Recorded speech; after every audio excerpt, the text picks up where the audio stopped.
Got room for one more?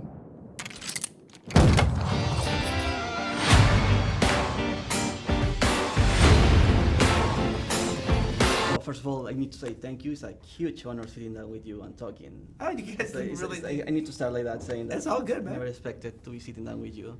It's my pleasure, man. Thank you. The first question I have to ask you, one of my favorite personal films is Sukiyaki Django, the one you did with Takashi Miike back in the day. I love that film. Then you did Django Unchained, and then you did the Hateful Eight. So I wonder how this creative process, because I'm assuming something began there and some ignite the flame to start working on this. How has been this creative process to get to this masterpiece? And if you are planning to revisit that kind of genre after? Yeah, you know, it's funny because I already had the concept of a Django in my head when I did Sukiyaki Western. So I wasn't inspired by the Django character per se, or from his movie. And I didn't even want to do that film as far as an actor was concerned. Basically because I actually just, I didn't really want to act that much anymore, but he really wanted me. And then I even ended up like writing him this really super long letter about why I couldn't do it, but then I never had the heart to send it, so I went and did it. And I was very happy with it. I had a really good time, and it was really wonderful working with him, and I even loved the idea of like working on a Japanese film, a real Japanese film in Japan and the Japanese film industry. But I think a case could definitely be made that between those three films, that this is sort of a crazy erstwhile Western trilogy that I've done for sure. I do want to direct one more Western. I think I need to have at least three films directed as a Western to call myself a Western director and put my stuff on the same shelf as an Anthony Mann or a Bud Boetticher or somebody.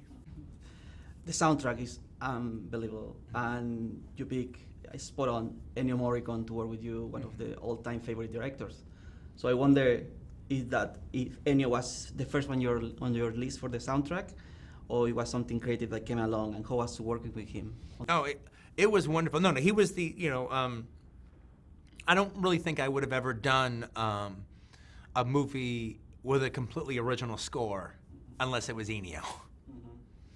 I mean, might be nice someday to work with Louis Bacalov. All right, I love him too. All right, but for the most part, it was Ennio,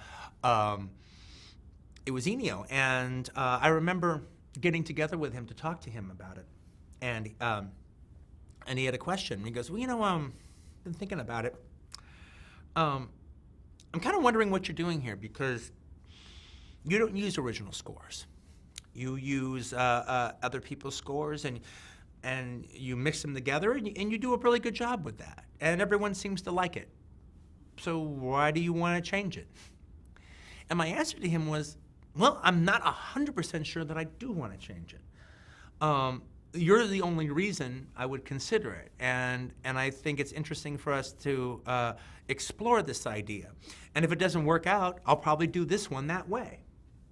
But having said that, there is something about this material in particular that seems to be a little whisper in my ear that says this is the one that should have its own soundtrack, that not taken from other movies, that it has its own theme, that was written for the movie and is its own. And usually when that little voice talks to me, it's my talent's way of trying to communicate to me. Thank you. Fantastic. We have one more minute. Final question. You say that you will do 10 films. This is number 8. Are you still willing to do 10, or you have more Tarantino for the world to give? Or you want to wait until Samuel L. Jackson gets an Oscar? Well, he would agree with you about that. That I can't stop until that happens. All right. As happy as I would be for him to get an Oscar, I'd be also a little pissed that it wasn't in my movie. Yeah. I think it's still going to be 10. I mean, look, it could be 11. All right, you're talking about something creative like this, whatever. But I mean, but I don't really think it's going to be 13 or 14 or 15. I think it is about it's about leaving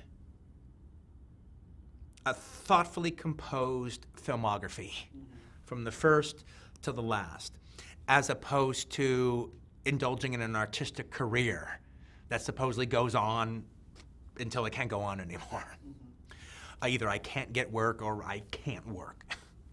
And those are different things. And it's not about a job or a career or this or that and the other. It's about leaving a state of 10 films that all came from a very serious intention at the time that I did them, and I gave everything to them, and it was all that was important to me during that period of time while I was making the movie. And and also, I mean, frankly, I think the reality is that I don't think I could work with that type of focus for the next 20 years. It just might be too much. At a certain point, I would be a director doing a job.